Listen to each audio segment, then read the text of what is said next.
नमस्कार साथियों, स्वागत है आपका सिविल लक्ष्य एकेडमी के Chhattisgarh daily current affairs program में।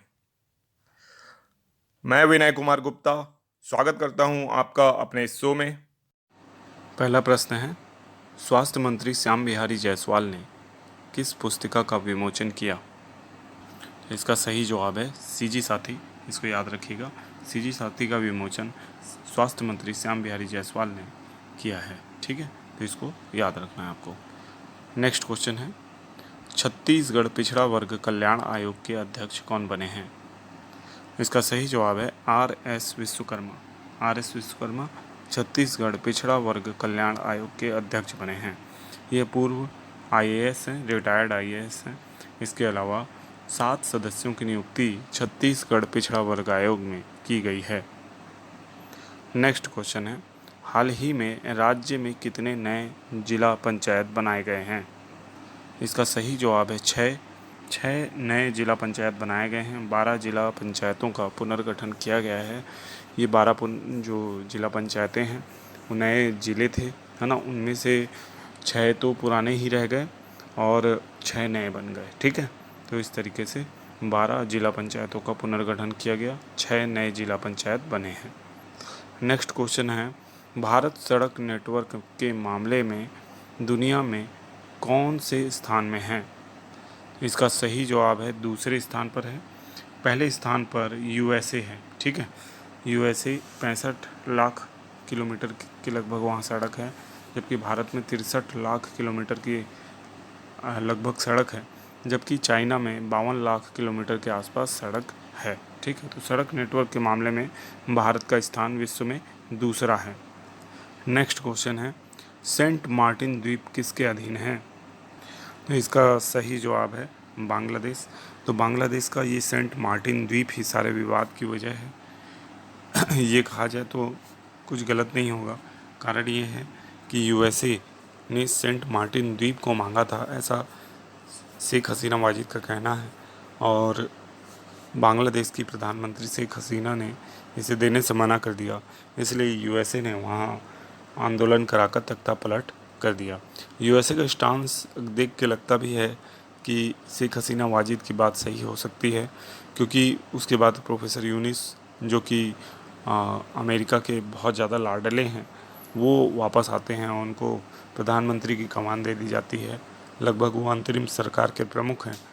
तो ऐसा लगता है कि कहीं ना कहीं अमेरिका इसके पीछे है। ठीक है, और सेंट मार्टिन द्वीप इन फ्यूचर भी न्यूज़ में रहेगा, आपके एग्ज़ाम्स में भी आ सकता है, क्योंकि इसको जनरली हम लोग पढ़ते नहीं हैं। वर्तमान में ये बहुत ज़्यादा सुर्खियों में है। हो सकता है सैन नड्डा अमेरिका को यहाँ मिल जाए, और इसके साथ ही कोई नया देश भी यहाँ पे फॉर्म करने की अमेरिका की योजना है। जैसा कि शेख हसीना वाजिद ने कहा था कि साउथ एशिया में एक क्रिश्चियन राष्ट्र चाहिए, किसको? अमेरिका को। तो वो क्रिश्चियन राष्ट्र हो सकता है सेंट मार्टिन बन जाए। अभी अंतिम प्रश्न है जो आप लोगों के लिए है, इसका जवाब आप कमेंट बॉक्स में दीजिएगा। इनमें से किस राज्य की सीमा बांग्लादेश के साथ सबसे लंबी है? यानी इनमें से कौन सा राज्य सबसे लंबी सीमा बनाता है? असम, मेघालय, त्रिपुरा, मिजोरम। ठीक है, तो इसका सही जवाब आप कमेंट बॉक्स में ज़रूर दीजिएगा। पिछले वीडियो में हमने आपसे प्रश्न किया था, भारत का 43वां विश्व विरासत स्थल कौन सा है? लगभग सभी ने इसका सही जवाब दिया। मोइदम 43वां विश्व विरासत स्थल है। इसको याद रखना है आपको। ठीक है, अब देखेंगे पिछले वीडियो के रिवीजन प्रश्न। साथ ही साथ मैं आपको बताना चाहता हूँ कि सिविल लक्ष्य एकेडमी का अपना टेलीग्राम चैनल है, जहाँ ये करंट अफेयर्स जो वीडियो आपको पढ़ाया गया है इसका पीडीएफ शेयर किया जाता है। तो उस चैनल को आप ज्वाइन कर लीजिए। सिविल लक्ष्य एकेडमी नाम से ही है, इसका लिंक आपको डिस्क्रिप्शन में मिल जाएगा। इसके साथ ही साथ सिविल लक्ष्य एकेडमी नाम से हमारा इंस्टाग्राम चैनल भी है। इंस्टाग्राम में अगर आप हैं तो हमें ज्वाइन करके हम उसे सपोर्ट कर सकते हैं। वहाँ से भी आपको कुछ नॉलेजफुल वीडियोस प्रोवाइड कराई जाएंगी, शॉर्ट्स प्रोवाइड कराया जाएगा, तो उसको भी आप ज्वाइन कर लीजिए। साथ ही साथ एक्स में अगर आप हैं, एक्स मतलब ट्विटर में अगर आप हैं तो ट्विटर में भी हमारी प्रोफाइल बनी हुई है सिविल लक्ष्य अकेडमी। अभी उसमें फॉलोअर्स नहीं होंगे, तो आप हमें सपोर्ट करके हमारे फॉलोअर्स वहाँ पे भी बढ़ा सकते हैं। ठीक है। तो सिविल लक्ष्य एकेडमी, इस नाम को याद रखिए। इसी नाम से आपको फेसबुक, इंस्टाग्राम, ट्विटर एवं टेलीग्राम चैनल में क्या मिलेंगे, और प्रोफाइल्स मिलेंगी, चैनल्स मिलेंगे। ठीक है, थैंक यू। पहला प्रश्न है, सीता देवी मंदिर किस जिले में स्थित है? इसका सही जवाब है बेमेतरा। तो बेमेतरा में सीता देवी मंदिर स्थित है, इसे याद रखना है। ठीक है, ये काफ़ी प्राचीन मंदिर है जो बेमेतरा में स्थित है, और ये देवर बीजा नामक स्थान में स्थित है। तालाब के बीच बगल में है ना, देवराहा तालाब है, उसके बगल में स्थित है, बेमेतरा में स्थित है। और इसे कलचुरी काल में बनाया गया, 12वीं शताब्दी के आसपास इसे बनाया गया है। प्राचीन मंदिर है, न्यूज़पेपर में बना हुआ है, तो इसे याद रखना है आपको। नेक्स्ट क्वेश्चन है, गोल्डन महासीर फिश या मछली छत्तीसगढ़ के किस जिले में पाई जाती है? ठीक है, तो ये आपका गरियाबंद में पाई जाती है। गोल्डन महासीर फिश छत्तीसगढ़ किस जिले में पाई जा रही है? तो गरियाबंद में पाई जाती है।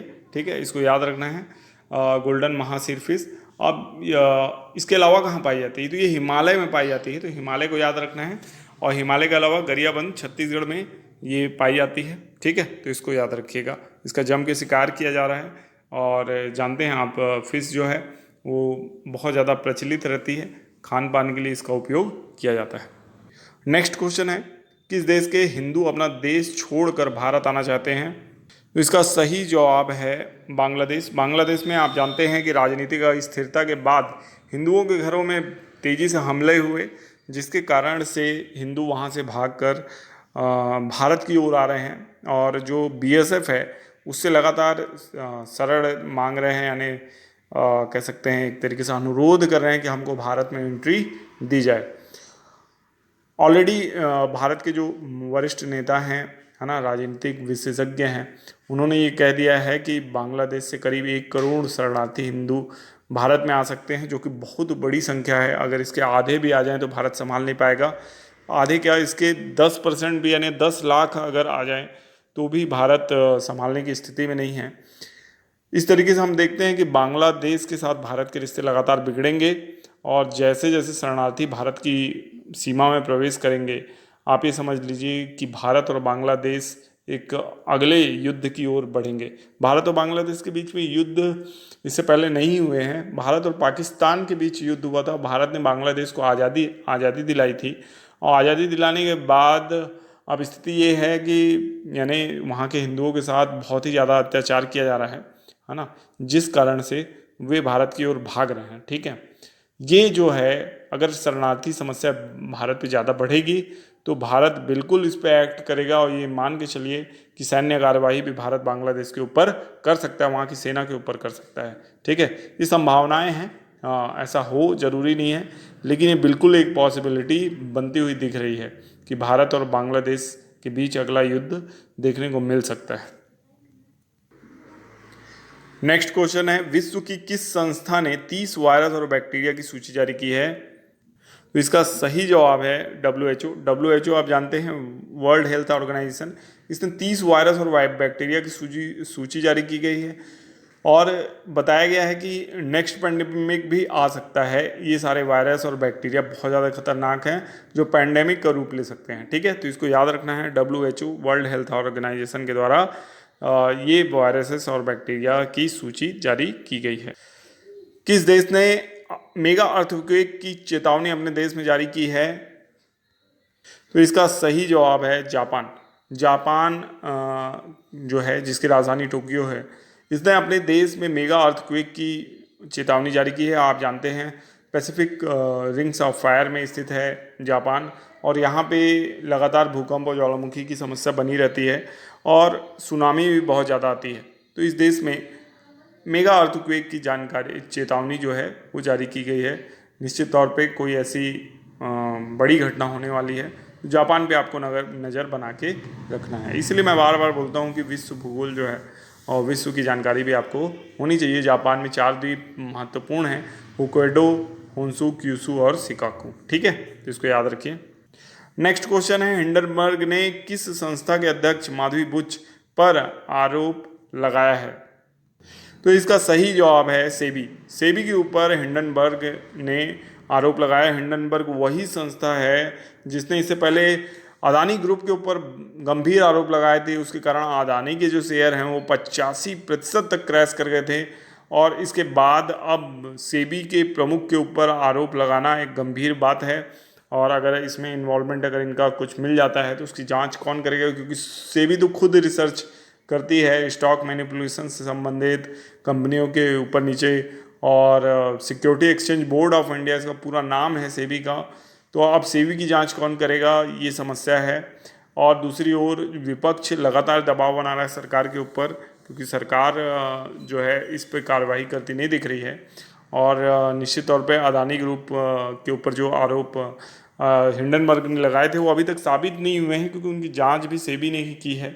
तो अब सेबी के ऊपर आरोप लगा दिया है, तो अब इसकी जांच कौन करेगा, ये देखने वाली बात होगी। ठीक है, हिंडनबर्ग वही संस्था है जिसके द्वारा अगर किसी शेयर के ऊपर या किसी कंपनी के ऊपर आरोप लगा दिया जाता है तो उसके प्राइस में लगातार गिरावट आती है, उसकी विश्वसनीयता कम हो जाती है।